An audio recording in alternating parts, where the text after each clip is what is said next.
Picture this. You're 40 miles offshore. The wind's howling, the swell is building, and you're entirely alone at the helm. Now, let me ask you a seriously wild question. Would you ever toss the keys to your boat to a crewmate who just chugged 4 beers? I mean, of course not, right? You'd literally call them a liability. But what if I told you that you probably already have? Welcome to a special explainer report from the Human Error News Network. See, you might think you're just a little tired. You tell yourself, hey, it's nothing a strong cup of coffee can't fix. But the science tells a much, much darker story. Research published in the journal Nature actually proves that the tiredness you feel after pushing through just 17 hours of wakefulness, it is neurobiologically identical to a blood alcohol concentration of 0.05%. Let that sink in. That is the literal threshold for legal driving impairment in most countries. And if you push it to 24 hours awake, you hit 0.10% BAC. So you're legally, thoroughly intoxicated, yet you're the one making the call on a squall approaching in the pitch black. Okay, so we're going to dive deep into this. But first, if you rely on a clear head to keep your boat afloat and your crew alive, hit subscribe. Join our community here at the Human Error News Network before you cast off on your next multi-day passage. Trust me, you absolutely need this information in your toolkit. Right, so let's talk about you for a second. You obviously take a ton of pride in your seamanship. You know your charts, your rigging, your weather routing, inside and out. But raw incompetence? That's not actually what sinks vessels. Get this, between 75 and 96% of maritime accidents are attributed to human error. But wait, that error isn't a lack of skill, it is pure cognitive impairment. It's the failure of a completely exhausted brain to process information, reach for the right control, or recognize a deadly threat when it's staring you right in the face. And look, we get it. We know exactly how brutal it is out there. Because unlike commercial mariners who have these strict international rest regulations protecting them, recreational sailors are basically out there navigating a wild west of watchkeeping.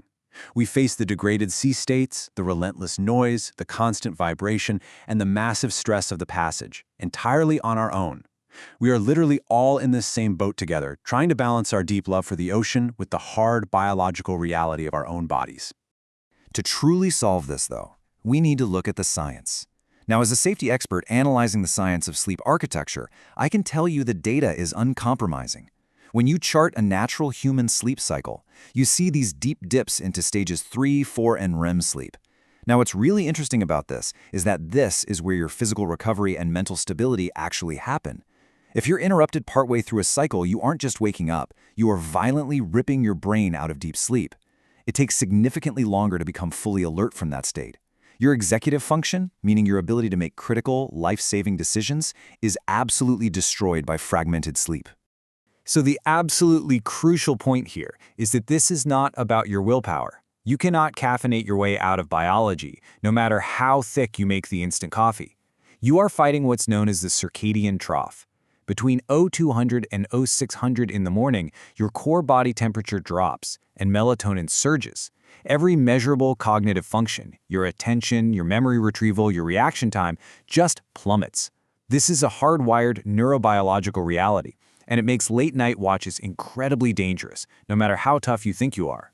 So let's look at exactly how this biological dip translates into disaster out on the water. During this 0200 to 0600 window, we see a massive spike in 3 specific cognitive failures. First, task omissions. Think, failing to use all available means to verify a GPS fix, which results in a totally unnoticed course deviation. Second, flawed risk perception. This is where a skipper literally looks right at a collision threat on the radar and their brain just completely dismisses it. And third, inadequate situation assessment, which leads directly to the most common late-night catastrophe, driving a perfectly good vessel straight into the ground. All right, let's shift gears for a second, because I need you to reset everything you thought you knew about traditional watchkeeping. Ready? Forget what you know about the 6-on, 6-off rotation. Seriously, just toss it overboard. It is fundamentally broken. Studies are proving that a 6-on, 6-off schedule actually prevents you from getting the uninterrupted deep sleep recovery your brain desperately requires. It practically guarantees that you and your crew will be perpetually groggy, just operating in a constant, miserable state of sleep debt. So, how do we actually fix this? Well, together we need to start getting creative and managing our watches based on actual human capability, not just rigid maritime tradition.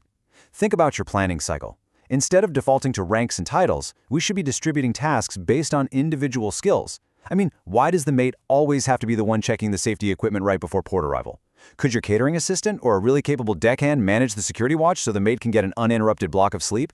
By shifting tasks around, we free up critical rest periods for the people who will be navigating the trickiest waters.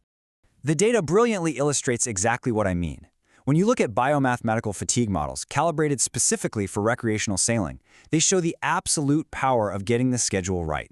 The models prove how a two-person crew on a 4-on, 4-off schedule stays safely below a 2% BAC equivalence throughout an entire 36-hour passage. But compare that to the trajectory of a solo sailor.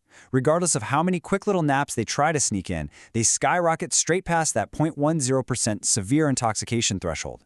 Simply adding just one crew member and structuring the watches correctly is literally the single most effective fatigue mitigation strategy in existence. The best part? You really don't have to guess at these numbers anymore. Before you even plan your next route, download a digital fatigue calculator. There are freely available biomathematical tools out there right now that will let you simulate your cruise size, your watch schedule, and even your expected sea state.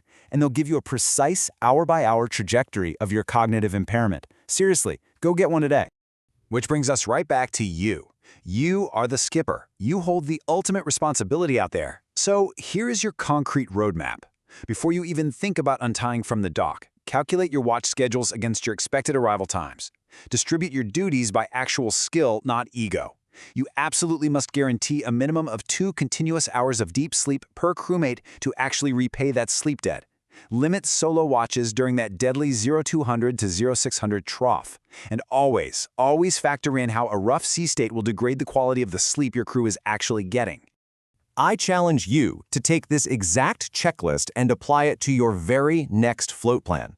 Don't wait for a terrifying close call in the dark to realize your brain was operating at half capacity. Take control of the human element before it controls you. So ask yourself, when you step up and take the helm at 3 a.m. on your next passage, staring out into the absolute black abyss of the ocean, will your mind be a sharpened tool for survival or the very thing that sinks you? This has been a special explainer report from the Human Error News Network.